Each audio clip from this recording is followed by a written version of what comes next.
Vo východnej časti Slovenska, v tieni Vysokých Tatier, môžeme objaviť na prvý pohľad nenápadné územie. Všade vôkol len hory, voda, skaly.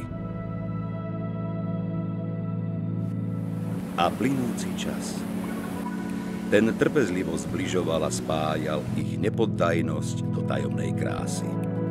Dal vyrásť planine s hustými lesmi, pretkanej voňavým kobercom lúk. Vodou naplnené potoky svojou úževnatosťou rozčesli plató na množstvo horských chrbtov a dolín. Dňom i nocou vytvárali hlboké kaňony a rokliny s vodopádmi.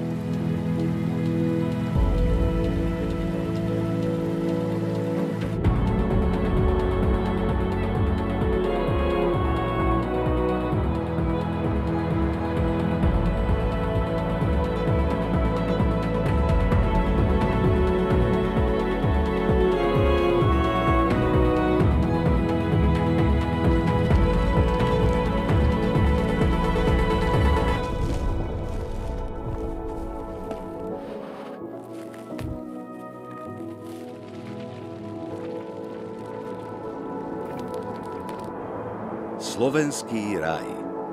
Vari niet výstižnejšieho názvu.